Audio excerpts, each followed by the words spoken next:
Okay, so now we're talking about raising money. We've got the story, and believe it or not, that was the critical part, because first of all, you believe in it, so now we got to transfer that belief to someone else, and basically that's all we're doing. This is just sales now, and you understand sales. We're transferring the belief we have to someone else.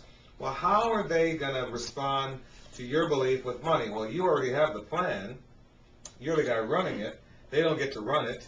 They may say, I want to be a part of it, and you can say, great. The first way that you become a part of this is by how much money you got. You can be a part of this. Now, at this point, I don't want to go into all the details on things like Troptions, which I've covered extensively in some of the other videos that we've done. I don't want to go extensively into stock, other than for them to buy in, they're going to have ownership. That means owning stock. A loan, they don't have ownership, but they get a guaranteed interest rate at some point. But if they want to have ownership, in other words, they see what you're doing going like this, and they want to hitch to that wagon that hits their wagon to, that dream that's going up.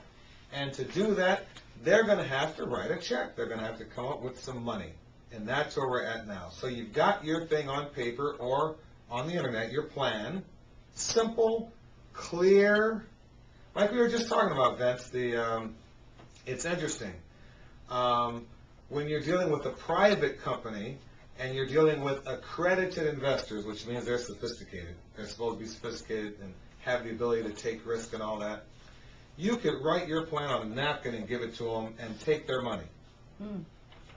When you deal with someone in the general public who's not an accredited investor, who either doesn't have $1 million net worth or isn't making $200,000 a year, or husband and wife $300,000 a year, you have to write them something so thick and complicated that the accredited investor probably wouldn't understand it.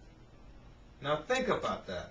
You've got to do something so complicated for the person that doesn't have the background and understanding at that level, but you can do something simple for the person that... So, we don't have to deal with that, because in our way of raising money, because the Dream Factory is already a public company, they don't have to be accredited investors, we can do something very simple, because anyone can really buy in if they choose to. So, what I just explained to you is the simple thing we have to do. Now, obviously, if we're going to get money from people, we have to have people. So here's step, whatever. What step are we on, Vince? Number 1 about raising money. There we go. Good. I like it. People. We got to write down all the possible people that would get excited, that would be happy, that would be interested in your new venture, your new project going forward. That would think, boy, if Toby's going to be in something and he's excited about it, I want to find out what that is. I want to get involved. I want to see what I can do. And it should be, you should be so passionate about it that people want to be involved. So you got to write a list, no matter whether you do this on the internet, where you're writing a list of people you're going to contact via email, or whether you're doing this with a list of people you're going to contact by way of a postcard or a letter, or whether you're going to do this by a list of people you're going to contact by phone. It's the same principle in many, many businesses. Write a list and make it as long as you can. And today, that's part of what I was involved in for the direction that the Dream Factory is moving in, and for this new aspect of the energy-related stuff. So, write a list, make it as long as it can be, of everybody you know that you have any thought would be excited, not just people that you think have money. That could be one of the mistakes that you make. You think so-and-so else, so-and-so doesn't have money.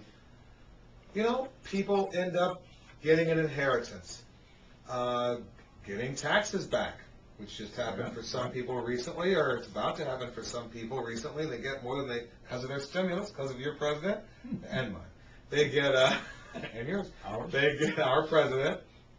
They're going to get more back than they anticipated, for example, and you come along and say, man, I got this thing where I think it's going to do $15 million in sales. I think we're going to do $1.5 million in profit. I think, I can't predict where the stock will go, but if you're buying at the levels that it is right now, golly, I mean, it's possible it could go up 2, 3, 4, 5 times. So in their mind, they're thinking, I got $600 I could play with. I could go to the casino. Maybe I win, maybe I lose. I could put it in the bank. I definitely lose because it's not going any. I mean, it's just sitting there. It's not going to increase at all. And over time, other things are increasing in expense, and my money's sitting there doing nothing, playing. My money's playing with itself. Just twiddling its thumbs in the bank. I could hide it in my mattress. I could blow it on going to the Keys, and one weekend that money's gone. Or I could put it with Toby. Maybe it doubles, maybe it triples, maybe it quadruples. Man, I don't even think Toby knows how big this thing could be that he's in. And that's what people will think. You know what? We want them to think that. We cannot tell them. This is critical. You can't just never, ever, ever, ever, ever tell someone or guarantee someone that their money is going to double, triple, quadruple. We can't do that. First of all, do we really absolutely know that? No. We don't. We don't. Only God, I say this all the time, only God knows the future. I'm not an investment advisor. I'm not an accountant. I'm not an attorney. I'm not a stockbroker. I'm not a broker-dealer. And anything else you can think of that you're not. You're not an Indian chief. You're not a fireman. You're not a police officer, unless you are. And so you're not an investment professional. So you're not telling them from a professional standpoint what they ought to do with their money. You're just saying, man, I'm so doggone excited about this, and I think this thing's going, and here's my plan. And look, when they see it on paper, the numbers, it's almost like, gosh, it's on paper, it must be true. Psychologically, people do that. It's on paper, it must be right. Gotta be right. Or it's on the web. That's another thing that happens now. We've had people tell us, I saw it on the web, so I knew it had to be true. Of course, we know how easy it is to put something on the web. That's no criterion for truth at all, but people think that. So we just tell them how excited we are, and then we give them the opportunity to get in. So your list, as long as it can be. And the next thing we're going to do is we're going to schedule a time to get with some folks. I don't know where we are. How are we doing? I just don't want to know where to stop here. Okay, great, perfect. So you've got your whole list of names. You're going to want to get with as many of these people as possible in some sort of meeting.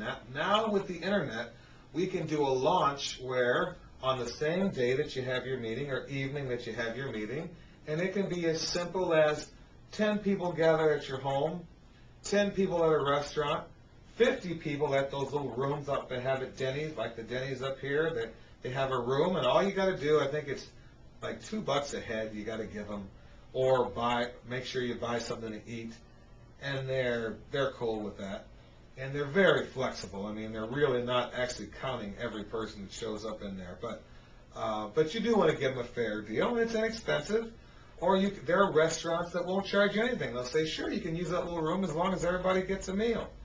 So your total investment is to buy dinner or lunch. You could do it at lunchtime for your friends that you'd like to see anyway, or for people that you like and that like you anyway.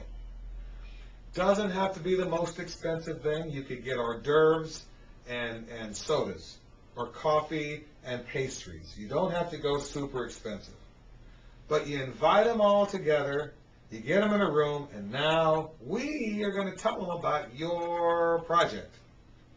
You're going to tell them about the passion that you have and the excitement you have for what you're doing. I'm going to tell them more about, from the Dream Factory standpoint, the stock aspect and what could happen with the stock, because I know more of that. You don't have to be as concerned about that. I can tell them more about, from an investment standpoint, what I expect, what I see, what I believe. Again, I'm not going to guarantee them anything, because I can't do that either, and I wouldn't do that either. But I'm going to get them excited about the stock. You get them excited about your idea. It's the 1-2 punch. We'll be right back.